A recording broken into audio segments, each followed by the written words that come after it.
It is often said that Southern slavery was capitalist, but George Fitzow, whom was the leading pro-slavery social theorist of his day, was a socialist, and the Mudsell theory by James Hammond was more feudalistic than it was capitalist. It's true that there were different economic and social systems at play in the South during the era of slavery. While some plantations and slave-owning households may have operated using capitalist principles, there were also many who subscribed to more feudalistic or paternalistic models. As you mentioned, George Fitzhugh was a pro-slavery social theorist who argued that slavery was a more humane and efficient form of labor than free market capitalism. He believed that slavery was a necessary part of a well-functioning society, and that it provided a stable and secure economic base that allowed for the flourishing of other forms of economic activity. James Hammond, another prominent pro-slavery thinker, articulated the Mudsell theory, which held that society was made up of different classes of people, with the white slave-owning class at the top. Hammond argued that this class was essential to the functioning of society, as they provided the necessary labor and resources to support the rest of the population. He viewed slavery as a natural and necessary part of this system and believed that it was superior to the wage labor system of the North. So while there were certainly capitalist elements at play in the South, it's important to recognize that the system of slavery was deeply intertwined with other economic and social models, including feudalism, paternalism, and social hierarchy. George Fitzow himself was a socialist. While George Fitzhugh has been characterized as having socialist leanings by some scholars, he is more accurately described as a pro-slavery social theorist who advocated for a paternalistic form of slavery. Fitzhugh believed that slaves were better off under the care of benevolent masters than they would be in the free market system.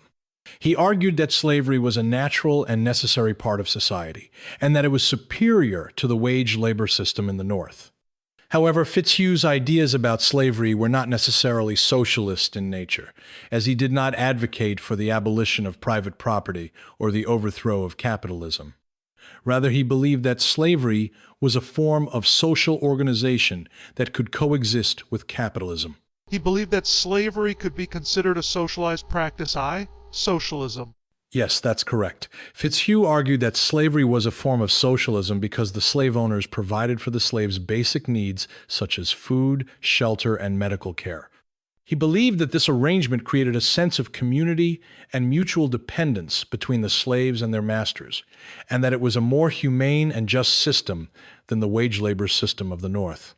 Fitzhugh also believed that the government should take a more active role in regulating the economy and providing for the welfare of its citizens, which are principles associated with socialism. Adam Smith, who is considered the father of capitalism, was widely against slavery and argued it was a bad economic practice.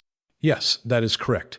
Adam Smith, who is known as the father of modern capitalism, strongly opposed slavery and argued that it was not economically beneficial in the long term.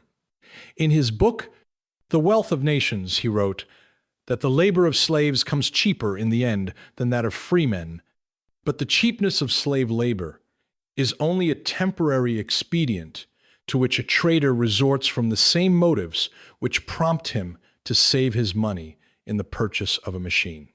In the long run, the workman may be as necessary to his master as his master is to him.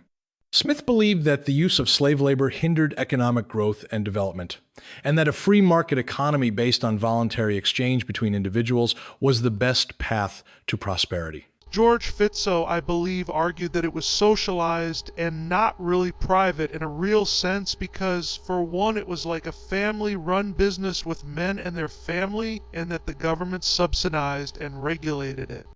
Yes, that's correct. Fitzhugh argued that slavery was not a private enterprise, but rather a socialized practice because it relied on a collective system of labor and resources, and because the government supported and regulated it. He believed that slavery was a more humane and rational system than capitalism, which he saw as a system of exploitation and inequality.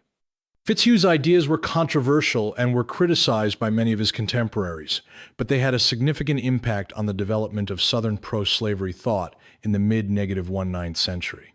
Slavery was a form of central planning. I'm sorry, but that statement is not accurate. Slavery is not a form of central planning.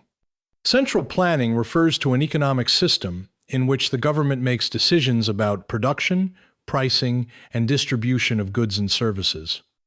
In a slave system, the slave owners themselves made decisions about how to use their slaves for production and how to distribute the goods produced.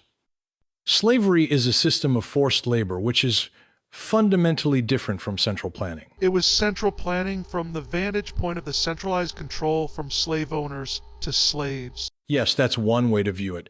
Slavery was a highly centralized system where slave owners had complete control over their slaves, including their labor and even their bodies.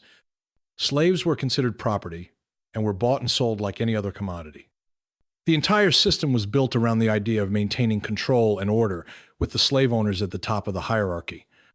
The fact that the government supported and upheld this system through laws and regulations only reinforces the idea of central planning.